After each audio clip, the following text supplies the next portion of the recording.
এইবার কালকেও আপনাদের দেখিয়েছি, আজকে আরও অনেকগুলো জেলা কলকাতা সমেত আপনাদের সামনে রাখবো।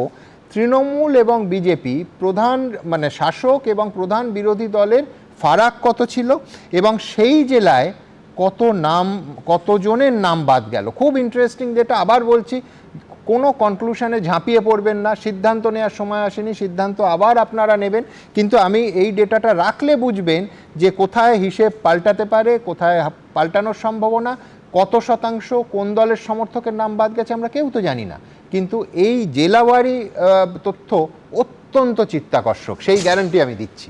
আমি দ্রুত একবার কলকাতা দিয়েই শুরু করি। কলকাতা 2021-এ তৃণমূল আর বিজেপির ভোটের ফারাক খুব সহজভাবে যদি বলি, তৃণমূল কংগ্রেস এগিয়ে ছিল 4,55,678টা ভোটে, আর 2026-এ এসআইআরে নাম বাদ গেল এই কলকাতার 6,97,160 জনে। পরের জেলা দেখব নদিয়া। নদিয়াতে তৃণমূল এবং বিজেপির মধ্যে ব্যবধান ছিল 20,903, আর এসআইআরে নাম বাদ গেল 4 লক্ষ, তফাৎটা লক্ষ্য করুন, 20,000 থেকে 4,87,565 জনে। উত্তর 24 পরগনা কলকাতার লাগোয়া জেলা, পশ্চিমবঙ্গের সব থেকে বড় জেলা, যেখানে তৃণমূল আর বিজেপির ভোটের ফারাক ছিল 9,13,943টা ভোটের, আর সেখানে 2026-এ সেই উত্তর 24 পরগনা জেলায় নাম বাদ গেল 12,60,096 জনে।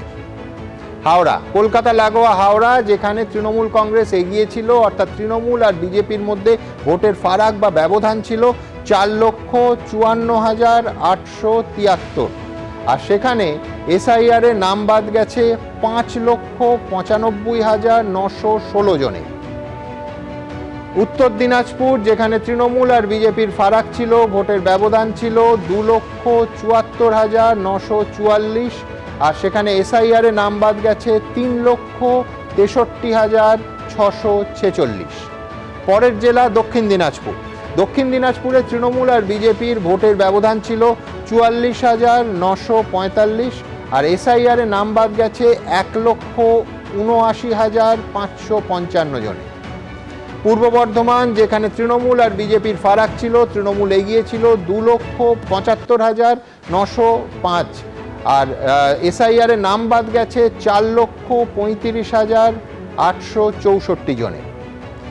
পশ্চিম বর্ধমান, যেখানে তৃণমূল আর বিজেপির ফারাক ছিল, তৃণমূল এগিয়ে ছিল 43,893টা ভোটের, আর এসআইআরে নাম বাদ গেছে 3,94,325 জনে।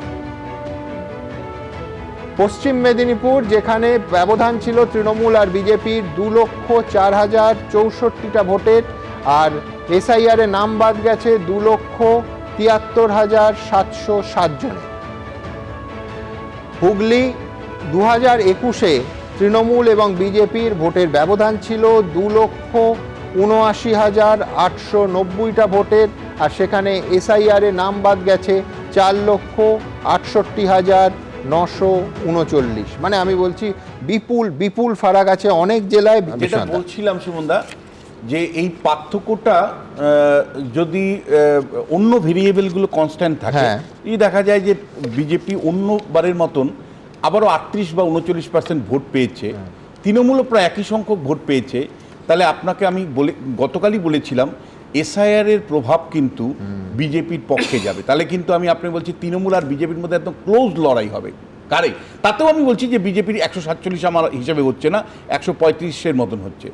কিন্তু আমি আপনাকে বলছি এসআইআরের যদি অঙ্কটা মেলে, অন্য অন্য ভেরিয়েবলগুলো কনস্ট্যান্ট, তাহলে কিন্তু বিজেপি এর থেকে ফয়দা পাবে। আর যদি মমতা বন্দ্যোপাধ্যায় যে আবেগতাড়িত মানুষকে করছেন যে এসআইআর অন্যায় হয়েছে, অবিচার হয়েছে, বঞ্চিত হয়েছে এবং এই বঞ্চনা বিজেপি করেছে, এই কেমিস্ট্রি বা এই নেগেটিভটা যদি মানে সহনাগরিকরা মেনে নেয়, তাহলে কিন্তু তার যে ইম্প্যাক্ট, সেই ইম্প্যাক্টটা কিন্তু তৃণমূল অনেকটা এগিয়ে যাবে, গত নির্বাচনের ফলাফলকে অতিক্রম করতে পারে। আমি আপনাকে বলছি এই হিসাবটা আপনি একটু ফেলুন, তাহলে আরও পরিষ্কার হবে। লাস্ট লোকসভা নির্বাচনের কনটেক্সটে 89টা আসনে বিজেপি এবং তৃণমূলের মানে মানে জয় পরাজয় নির্ধারিত হয়েছিল 89টা আসন 10,000-এর কম ভোটে। এই 89টা কেন্দ্রের মধ্যে 51টা কেন্দ্রে তৃণমূল কংগ্রেস জয়ী ছিল, মানে এগিয়ে ছিল। এই 51টা কেন্দ্রের মধ্যে মাত্র 2টো কেন্দ্র বাদ দিয়ে 49টা কেন্দ্রেই ভোট কিন্তু বাদ গেছে এবার 10,000 থেকে 35,000-এর মধ্যে, এবং এর 75% সংখ্যালঘু মুসলিম সম্প্রদায়ের মানুষ। ফলে যদি বিজেপি অন্যবারের মতন তার ভোটটা শুধু ধরে রাখতে পারে, তাহলে কিন্তু তৃণমূল কংগ্রেস একই রকম যদি ভোট পায়, তাহলে সরাসরি বলা যায় যে এই আসনগুলোতে বিজেপির ফয়দা হবে। আমি দ্বিতীয় যে বিষয়টা আপনাকে বলতে চাই যে সেটা হলো যে সামগ্রিকভাবে 2024-এর লোকসভা নির্বাচনে বিজেপি আর তৃণমূলের মধ্যে পার্থক্য ছিল 42,000 ভোটে, 42 লাখ ভোটে, 42 লাখ ভোটে, যেটা 21-এ ছিল 60 লাখ, সেটা কমে 42 লাখ হয়। এবার আপনার 90 লক্ষ নাম বাদ গেছে, নানাভাবে বাদ গেছে। তাহলে এই এই এই যে বিরাট সংখ্যক নাম বাদ গেছে, তার ইম্প্যাক্ট যদি অন্য ভেরিয়েবলগুলো একই থাকে, আপনাকে শুধু একটু বলতে চাই সুমনদা, 2021 সালে নির্বাচনের ফলাফলের পরে দেখা গেছে প্রতি 100 জন হিন্দুর মধ্যে 54 জন হিন্দু ভোট দিয়েছিল বিজেপিকে, মেজরিটি ভোট। আবার 2055-তে আসন কমে 18 থেকে 12-তে নামলো, কিন্তু বিজেপির হিন্দু ভোটের পোলারাইজেশন আরও 1% বাড়লো। 100 জন হিন্দুর মধ্যে 55 জন হিন্দু কিন্তু বিজেপিকে ভোট দিয়েছিল।